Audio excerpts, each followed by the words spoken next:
Not long ago, while strolling along a beach favored by the wealthy, I happened upon a Parisian woman, young, graceful, charming, well known in high society, admired and respected by all. And at that very moment, a repulsive memory surfaced, an equally repulsive woman I had once encountered. The story is old, but such things are not easily forgotten. A friend had invited me to spend a few days in his provincial town.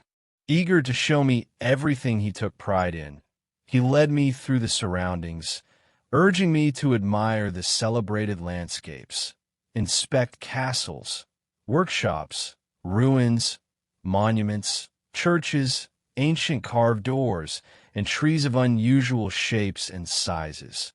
The St. Andrew oak and the rock boyau. Once I had seen it all, politely gasping and nodding, my friend regretfully admitted there was nothing more to show. I sighed with relief. At last, a chance to rest in the shade. But suddenly he exclaimed, "Ah, yes, we still have the mother of monsters. You must see her." "Mother of monsters?" I repeated. "Yes," he replied. "A vile woman, a devil incarnate.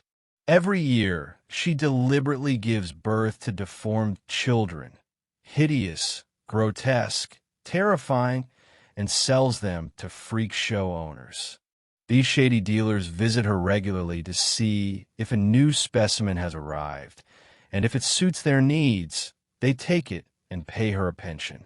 She already has 11 such children. She's grown rich. You probably think I'm joking or exaggerating. Not all. I'm telling you the plain truth. Come, let's go see her. And afterward, I'll tell you how she came to this."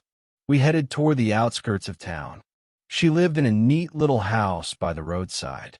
Everything was charming and well kept, the garden full of fragrant flowers, like the home of a retired notary. A maid led us into a modest country sitting room, and soon the woman herself appeared. She looked to be about 40, large with harsh features, yet sturdy and well-built. A classic healthy peasant type, half woman, half beast. She knew she was condemned by others and greeted visitors with a kind of bitter submissiveness. "What do you want?" she asked. My friend replied, "They say your youngest child is quite ordinary, unlike the others. I like to see for myself. Is it true?" She cast a fierce glance at us from under her brow and muttered, "Oh no, sir. He's perhaps even worse than the rest. I have no luck, none at all. They're all the same, sir, one more dreadful than the other. It's a curse. Why has the Lord been so cruel to me, a lonely, miserable woman? Why?" She spoke quickly, eyes lowered, like a frightened animal. She tried to soften the harshness of her voice, and it was strange to hear plaintive words and a drawn-out falsetto emerging from that massive, broad-boned body, built for brute strength and wolfish howls. My friend asked, "May we see your little one?" I thought she flushed, though perhaps I was mistaken. After a pause, she said sharply, "What do you want him for?" She raised her head sharply, casting a burning, piercing glance at us. My companion didn't back down. "Why won't you show him? You've shown him to others. You know perfectly well who I'm talking about." She flinched, and then, no longer restraining her fury or her voice, she shrieked, "Why did you come here, huh? To mock me? Because my children look like beasts? Is that it? You won't see him. You won't. You won't. Get out. Leave me alone. Why are you all pestering me?" She planted her fists on her hips and advanced toward us menacingly. At that moment, from the adjoining room, came a strange sound, half moan, half whimper, the plaintive cry of an idiot. Something inside me recoiled. We instinctively stepped back.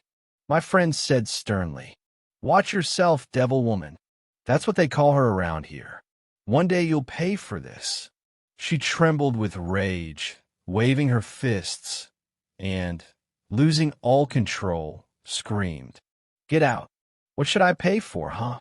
Get out, you monsters!" She nearly lunged at us.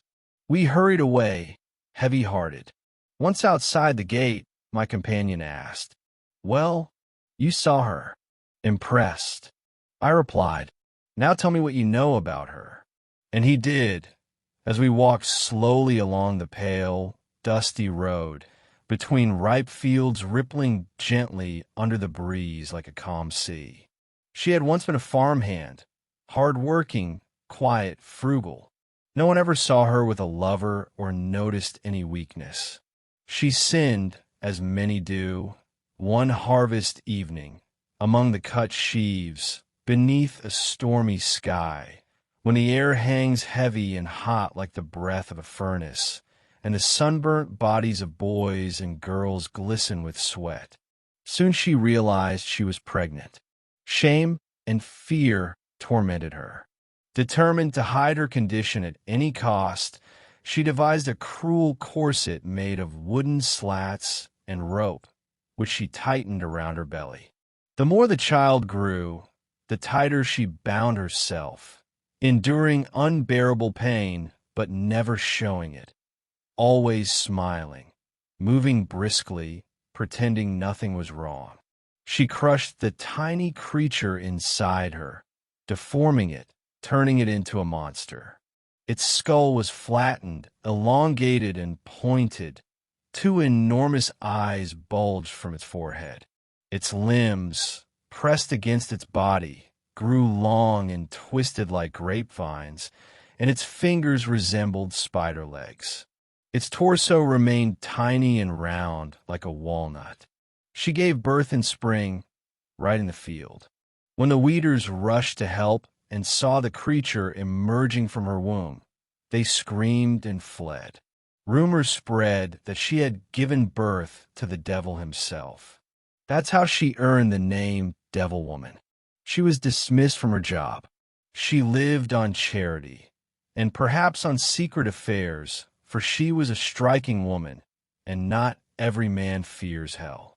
She raised her little monster, though she hated it with savage intensity and might have killed it, had the priest not warned her of the law. One day, traveling showmen heard of the grotesque child and came to see it. They liked what they saw and paid her 500 francs. At first, she was ashamed and refused to show the creature, but once she realized it could earn her money, she began to haggle, describing its deformities in detail, driving up the price with peasant stubbornness. Afraid of being cheated, she made them sign a paper. In addition to the lump sum, they agreed to pay her 400 francs annually, as if they had hired the monster into service. The unexpected profit went to her head. She became obsessed with producing more freaks, securing herself a pension like a bourgeois. She was fertile, and her scheme succeeded. It seemed she had learned to shape her offspring differently, depending on the pressure she applied during pregnancy. She gave birth to long ones and short ones. Some resembled crabs, others lizards. A few died, and she mourned them deeply. The law tried to intervene, but nothing could be proven. She was left alone and continued her work. Now she has 11 such creatures, all alive, and they bring her 5,000 to 6,000 francs a year.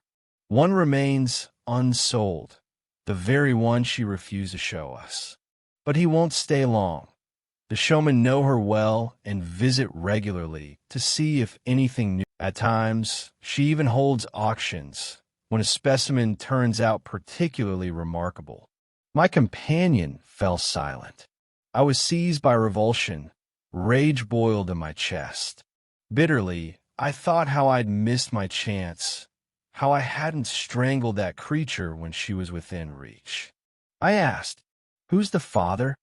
He replied, "No one knows. He, or they, prefer to remain in the shadows.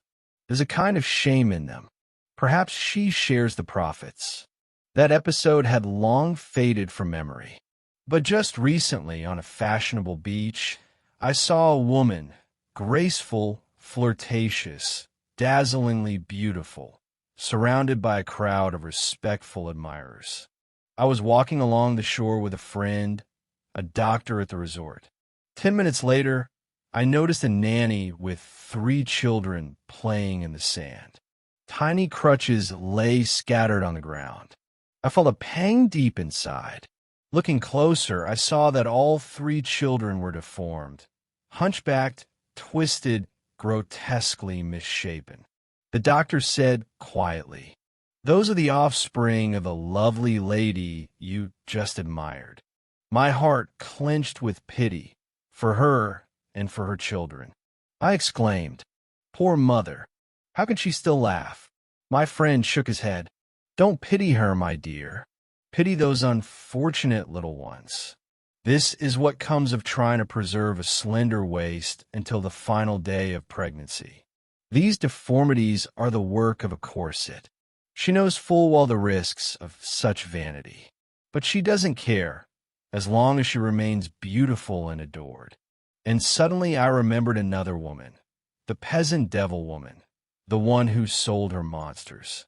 Ladies and gentlemen, subscribe to the channel so you don't miss new stories. Share your thoughts and impressions in the comments. I'd love to hear from you.